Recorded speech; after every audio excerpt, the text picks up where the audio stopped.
we had equality before the white man came into existence. And we want equality whether the white man is on this earth or not. Equality means the opportunity to develop all of our dormant potential, all of our dormant capability.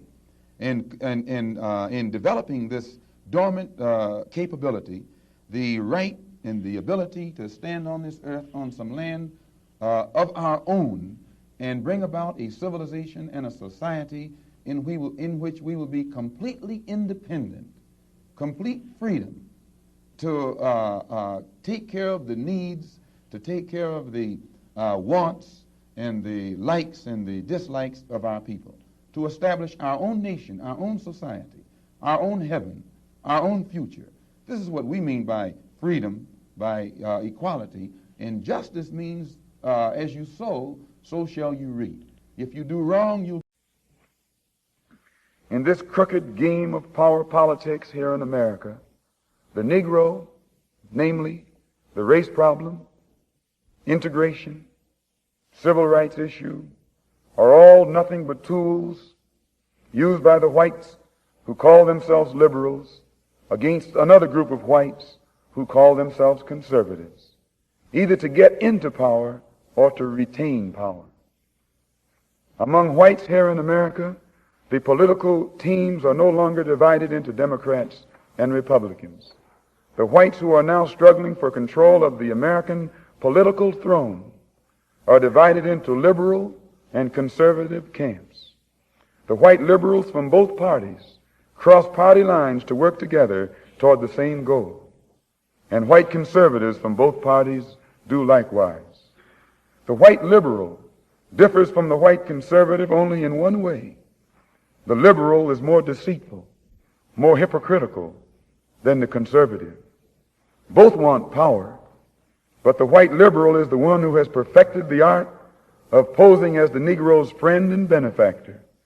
And by winning the friendship and support of the Negro, the white liberal is able to use the Negro as a pawn or a weapon in this political football game that is constantly raging between the white liberals and the white conservatives.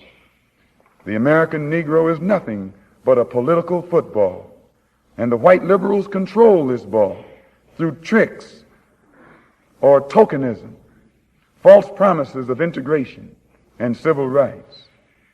In this game of deceiving and using the American Negro, the white liberals have complete cooperation of the Negro civil rights leader, who sell our people out for a few crumbs of token recognition, token gains, token progress.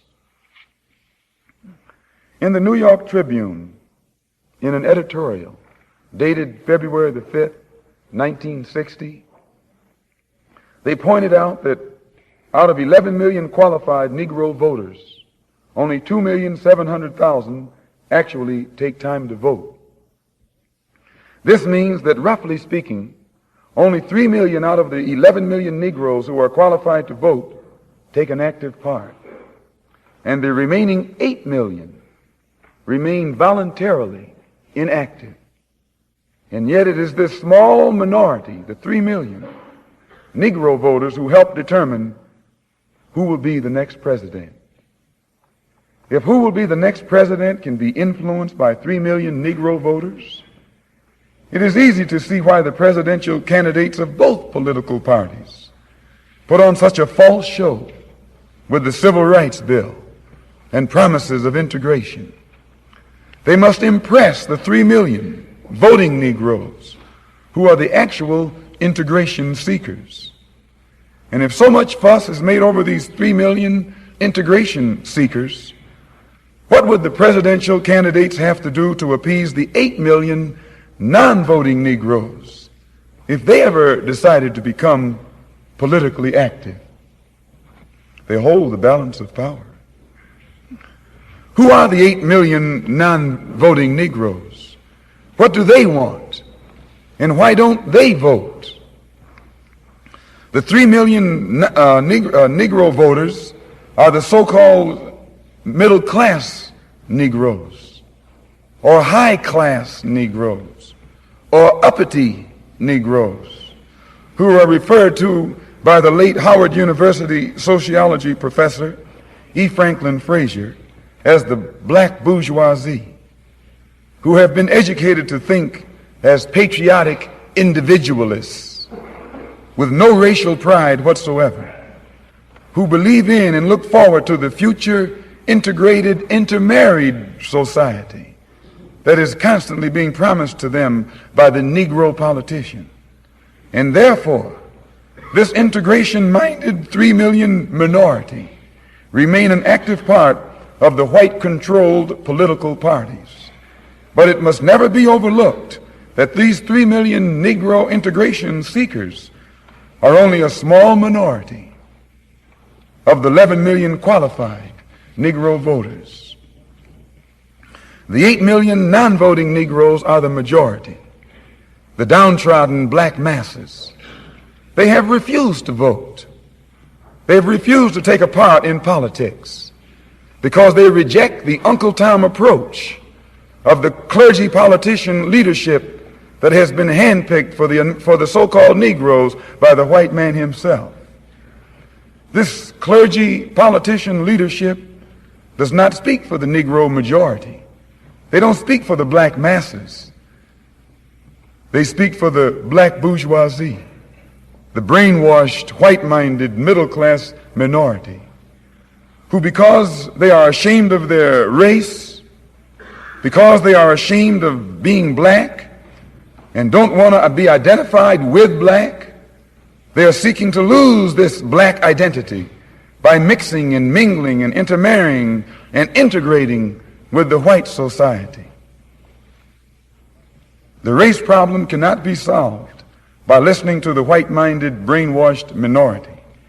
The white man must try to learn what the black majority wants. The president would be wise to try and learn what the black masses want. And the only way to find this out is by listening to the man who speaks for the black masses. And I can declare to you tonight and to the entire world that the man here in America who speaks for the majority, the downtrodden, dissatisfied black masses, is this same man who so many thousands of our people are flocking toward to see and hear. This same Mr. Muhammad, who is labeled by you as a black supremacist and as a racist and as an extremist. If the 3 million middle-class Negroes are casting their ballots for integration and intermarriage, what do the non-voting black masses who are in the majority want? Find out what the black masses want, and then perhaps America's grave race problem can be solved. I would like to point this out, Mr. Rustin. If you have 100 people who work for you for nothing for a week, you make a profit. If you have 1 million people who work for you for nothing for a year, you become wealthy. Well, then when you have millions of black people whom you can work for nothing for 310 years, you can easily see why America became the wealthiest and the most powerful country on earth faster than any country in history. But here you have 20 million black people today whose parents were worked for 310 years for nothing. What do they have coming for them? Not only did their parents work 310 years for nothing like an animal, but their parents also were the most faithful soldiers that the master had. What payment have they gotten? And today, they're not asking for much. They're not asking for what someone else would ask. Instead of asking for something that's real, they're asking their master to let them occupy one of the rooms in his house or one of the rooms with him in his house. Now, this is still not asking for something. If America gave the black man here half of this country, they wouldn't be giving us anything. They worked our mothers and fathers for 310 years with no pay. The Senate, the Congress, and the U.S. Supreme Court found it necessary to appropriate funds to repay billions of dollars to the Indians for land that was taken from the Indians 300 or 400 years ago. And if this generation of whites will recognize a debt incurred by the former generations of whites to the former generations of Indians, then this same generation of whites also must recognize debts incurred by the former generations of white to you and my forefathers. And if their own courts decree that they should pay the Indian today for what was done to the former generations of Indians, don't you think that God is more just than the court system of America? And if the court system of America says that the Indians must be paid, what do you think God would say that America must do in payment to 20 million black people who worked here for nothing for 310 years?